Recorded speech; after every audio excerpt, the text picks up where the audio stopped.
వాటిని అడ్డుకునే విధంగా చర్యలు తీసుకోవాలి. ఇదే ఎన్ఆర్ఐస్ ఈ కూటమి ప్రభుత్వానికి, కూటమి పార్టీలకి మొన్నంతా ఫండ్ ఇచ్చిన వాళ్ళు వీళ్ళే.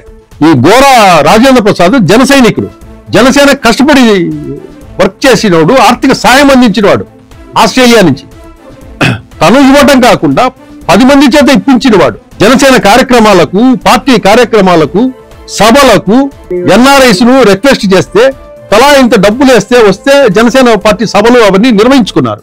ఈ గోరా రాజేంద్ర ప్రసాద్ వాళ్ళ ఫాదరు తిరుపతిలో రిటైర్డ్ ఎక్సైజ్ సూపరింటెండెంట్ ఆయన్నే అక్కడ ఆయన స్థలం దగ్గర చంపేస్తామని బెదిరిస్తున్నారంటే, తిరుచానూరులో వాళ్ళ సైట్ దగ్గర ఆయన ఆ పోలీస్ డిపార్ట్మెంట్ లోనే వర్క్ చేసిన ఆయన ఎవడు చెప్పుకోవాలి. ఆయన కూడా మొన్నంతా ఎలక్షన్స్ కి తిరుపతి నియోజకవర్గంలో జనసేన అభ్యర్థికి, చంద్రగిరిలో పులిపర్తి నాని టీడీపీ అభ్యర్థికి రోడ్డు మీద తిరిగి ప్రచారం చేశాడు.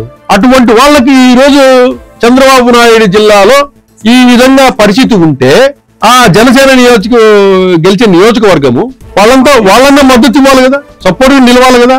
వాళ్ళు మీడియాకి ఎక్కేంత వరకు ఆంధ్రప్రదేశ్ అంటే బీహార్ కంటే దారుణంగా ఉందని చెప్పేసి ఒక ఎన్ఆర్ఐ మీడియాలో మాట్లాడుతున్నారంటే తిరుపతిలో పరిస్థితి మనం అర్థం చేసుకోవాలి. దీని వెనకాల ఈ చెడ్డీ గ్యాంగుల్లో రాజకీయ నాయకులు, ఆ రాజకీయ నాయకుల భార్యలు, ఈ వ్యవహార బ్యాక్ ఎండ్ లో ఉండేది కొంతమంది ఆ సైట్ల దగ్గరికి పంపిస్తారు. సైట్ల దగ్గర వాళ్ళని ప్రొటెక్ట్ చేసేది ఎవరు? కేసులు నమోదు చేయకుండా పోలీసులు. సేమ్ ఇక్కడ జగన్మోహన్ రెడ్డి పాలనకు ఈ పాలనకి ఏం తేడా కనపడల్లా. ఆ రోజు జగన్మోహన్ రెడ్డి పరిపాలనలో అవి అక్కడ జరిగే అంశాలన్నీ టీడీపీ అనుకూల మీడియాలో విస్తృతంగా వచ్చేటి. ఇప్పుడు ఎందుకు రావటం లేదు? టీడీపీ అనుకూల మీడియాలో, ఒక సాక్షి మీడియాలో వస్తున్నాయి. అంటే పరిస్థితి అర్థం చేసుకోవాలి. ఇక్కడ ప్రభుత్వాలు మారినాయి కానీ ఇవన్నీ సేమ్ టు సేమ్, దందా అనేది సేమ్ టు సేమ్ అనేది గోరా రాజేంద్ర మాటల్లో స్పష్టంగా మనకు తెలుస్తా ఉంది. కాబట్టి ఎవరైతే తిరుపతిలో ఈ రియల్ ఎస్టేట్ చెడ్డీ గ్యాంగ్స్ ఉన్నాయో వాటి మీద చంద్రబాబు నాయుడు దృష్టి పెట్టాలా.